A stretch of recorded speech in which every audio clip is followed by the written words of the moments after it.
You hatch 3 days after your brother. In the nest you were born into, 3 days is a death sentence. He is bigger than you, stronger, and the first time you stretch your head toward the food your mother tears off and holds out, he shoves you into the wall of the nest. He does it again at the next feeding, and the next. He puts himself between you and every scrap that arrives, and he does not stop. Your mother is right there the whole time, close enough to reach out, close enough to stop it. She never does. Within a few days, it is over, and here is the part that should stop you cold. None of it was an accident. The egg you came from was laid on purpose by a mother who almost certainly knew exactly how this would end. You were never really meant to live at all. You were a spare. That nest belongs to the black eagle, and what you just lived through happens in nearly every single one. 2 eggs are laid, 2 chicks hatch. The older one kills the younger almost every time, while both parents stand by and allow it. So the real question isn't why so many animal parents are this cruel to their own young. It's stranger and darker than that.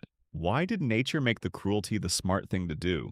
Because once you look closely, almost none of it is cruelty at all. It's arithmetic. Go back to that second egg. The mother didn't lay it by mistake. Biologists call it the insurance egg hypothesis. The second egg is a backup in case the first one never hatches or the first chick dies early. In one booby species studied in the wild, that backup actually rescued the brood in roughly 1 nest out of 5. So the spare is worth making. But when the first chick is healthy, the second becomes exactly that word, surplus. The parent built a backup child into its own nest, fully prepared to lose it. And when the backup isn't needed, it dies. Not out of malice. Out of a bet placed in a world where a single egg is too risky to trust. Now take that same logic and push it as far as it will go. A Tasmanian devil gives birth to as many as 40 young at once. Each one is blind, pink, and about the size of a grain of rice. And the moment they are born, they have to drag themselves several centimeters across their mother's body to reach her pouch. Inside that pouch are 4 teats. 4. The first 4 to latch on, live. Every other one, and there can be dozens, dies within minutes.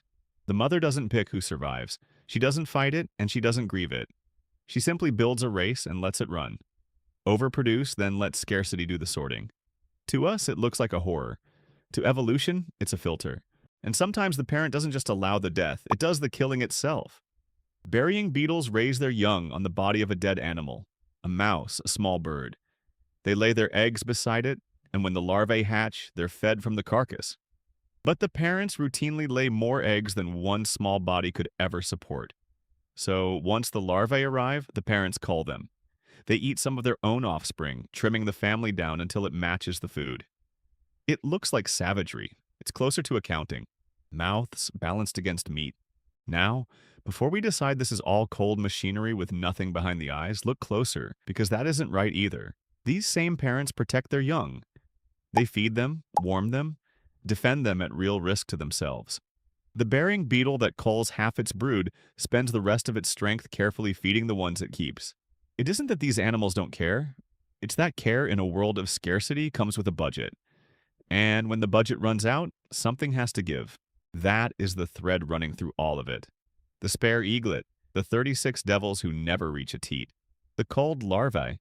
Almost none of them are accidents, and almost none of them are cruelty. They are the cost of a single strategy, repeated across the whole animal world. Make more life than the world can hold, as insurance against a world that kills without warning, and then pay for that insurance with the young you cannot keep. We look at it and feel sick. And we feel that from a very particular place, a place where most of us can keep nearly every child we bring into the world. That is not because our love runs deeper than theirs. It is because for one brief and unusual moment, a single species got safe enough that it rarely has to choose. Take that safety away, and the arithmetic comes straight back. The animals aren't crueler than we are. They are just honest about a math we have been lucky enough to look away from.